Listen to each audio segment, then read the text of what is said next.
In this video, I'm going to give you information that RV dealerships and RV manufacturers really don't want me sharing. Why? Because there's more doors closing in the RV business than opening. A lot of these manufacturers, a lot of RV dealerships are struggling daily just to keep their doors open and keep as many employees on payroll as humanly possible. There's mass layoffs coming. It's going to get nasty. Welcome to HBRV Lifestyle. They call me the Honey Badger because I give it to you straight and transparent about the RV business. And today is your RV industry update for December 2024. Now, the first thing I really want to kind of mention is rest in peace, Pete Legal. I talked about this a little bit on the podcast. The 1 hour conversation I had with him over the phone has kind of changed my life, changed my perspective on things, and where I want to go with the channel, where I want to go with the podcast, and where I want to go in total with the entire concept of media and the RV industry.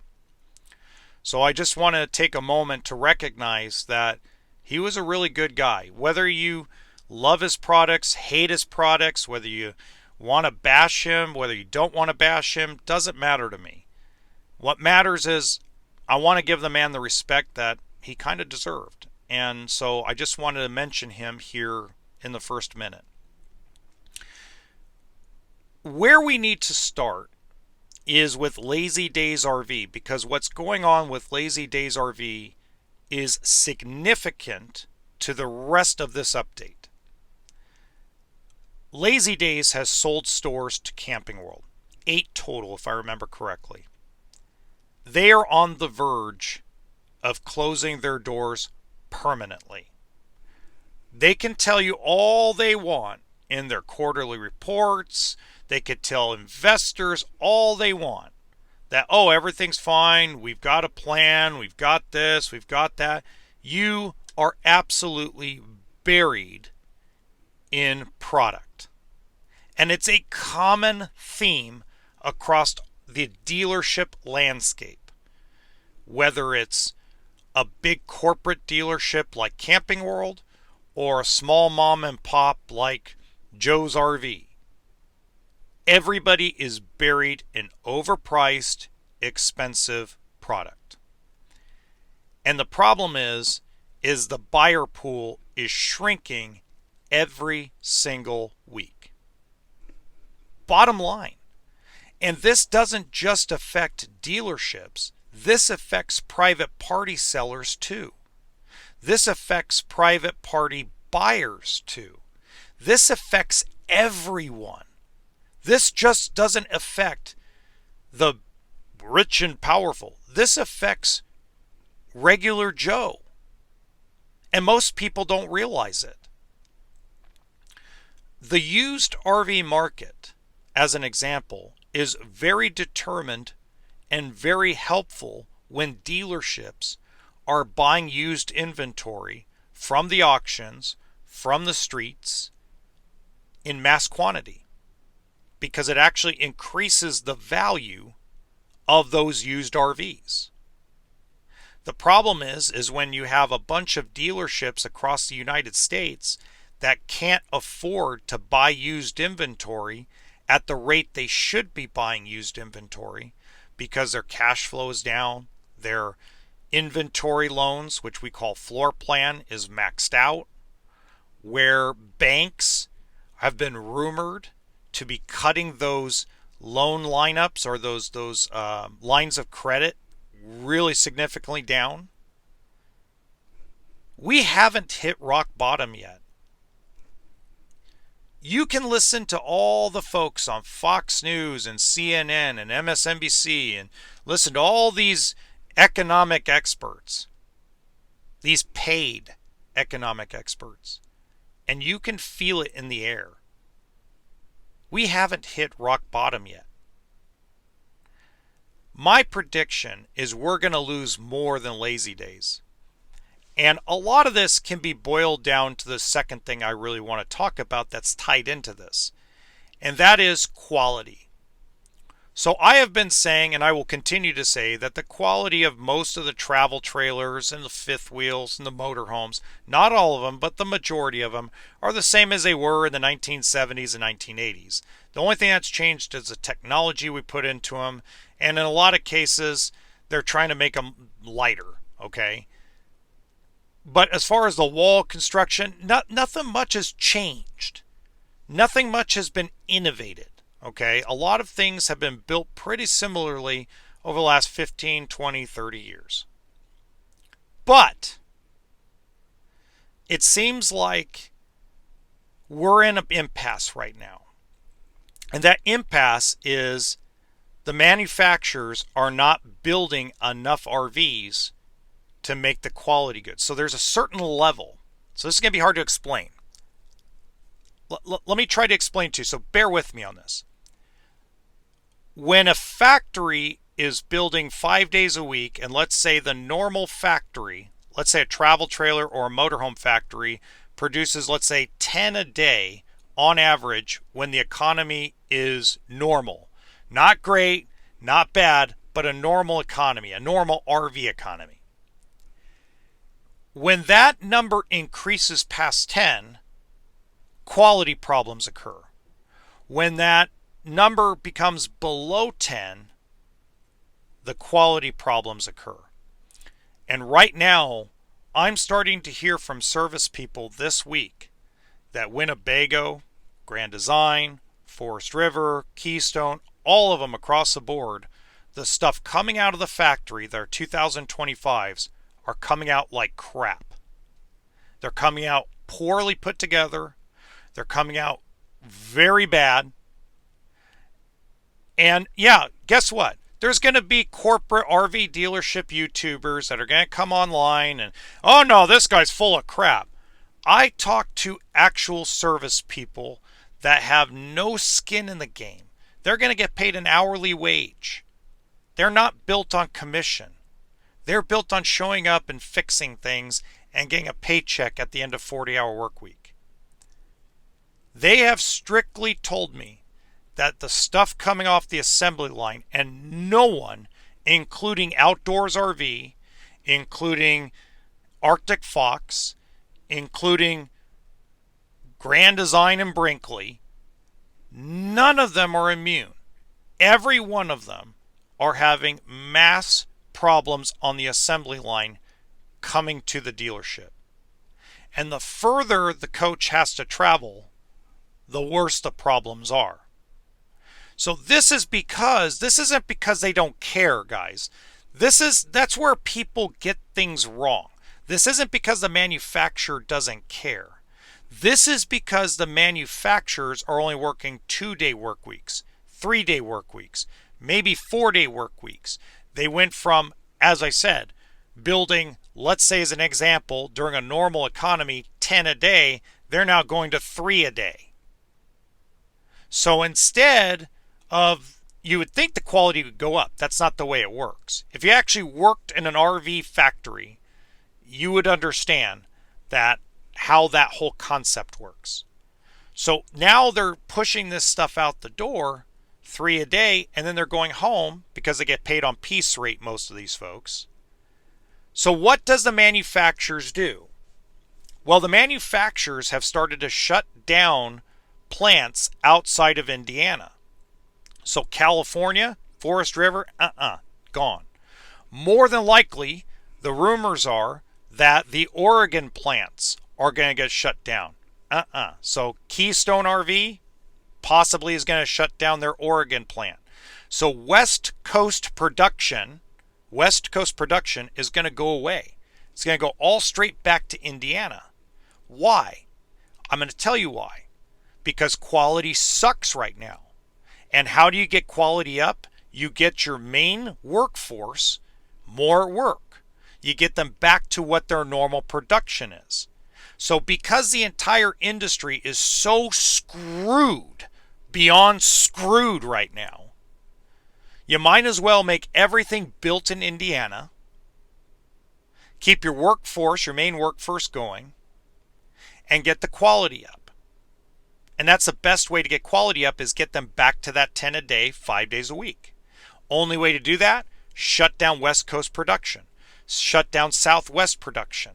Get rid of all these extra plants that they did need for a while that they no longer need.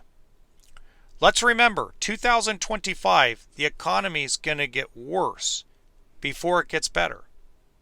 Next year, it's going to be, excuse my language because I don't normally cuss on this show or on this channel, but it's going to be a shit show. So that brings me to my third point. And my third point of this video is interest rates. Now, while the Fed has lowered the interest rates, 3/4 of a point, the RV loans have not gone down. Mortgage rates really haven't gone down much. Why? Because the Fed rate most of the time does not affect our normal interest rates all the time. It's more complicated than that. Now, I'm not going to try to explain all those complications in this video because then it will go way past the 15-20 minute mark I want to do for this video. But I looked at all my main credit unions I used to use when I was working at a dealership, and none of them have lowered their RV interest rates since July. None of them. And they are the best interest rate credit unions that I've used over the last 5 or 6 years. So obviously interest rates are not going down. Now remember, I have said this for a long time. I've said this for a long, long time, and nobody seems to believe me. Interest rates in RV loans are not going down anytime soon. Period. It ain't going to happen like you guys want it to happen. And the reason why is we still have to sort through all this inflation mess. Again, there's going to be a lot more doors closing than opening. But I want to go back to one more point, and that is private party sellers and private party buyers. There are people who only sell their stuff privately and only buy privately. There's people that only buy from the actual owner of the vehicle, not from a dealer. Both the private party buyer and private party seller have about a 4-month window before the industry's not going to allow you to really purchase the used motorhome that you want. Credit unions, they're going to watch the value of these motorhomes go down. People are not going to give up their equity in their mind of their motorhome or their travel trailer just because I say the value went down. So it's going to be a back and forth for a while. Oh, just pay cash. You pay cash, you get better deal. No, that's not true. I've debunked that a million times. Paying cash does not get you a better deal. Never has, never will. It's all up here. It's all psychological. Okay? Paying cash for an RV is just simply a personal preference. Paying cash for a car is a personal preference. It's not sound economic advice. Nothing's really sound economic advice, except for make more money. At the end of the day, 2025 will be a worse year for the RV business than 2024.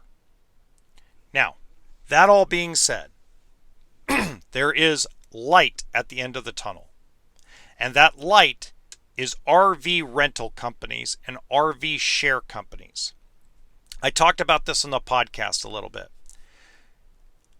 I'm going to predict that next year, RV rentals will spike. And the reason why I'm noticing this is I have a good friend of mine that actually owns a rental company. He's booked out December, January, February, March already, and halfway through April. That tells you something. If you are upside down in your current rig, retail and wholesale, you're not using it all the time. It's very rare that somebody's using it all the time. Not everybody full-time RVs. But if you're one of those folks that goes out 3, 4, 5 times a year, put your rig with a rental. agency. Put it on consignment at a rental agency. Because I'm telling you, at the end of the day, it'll help pay down that loan. Make it work for you. Now, my final thought as the dinging in the background is going is this. If you want a deal on an RV, the longer you wait, the worse it's going to get.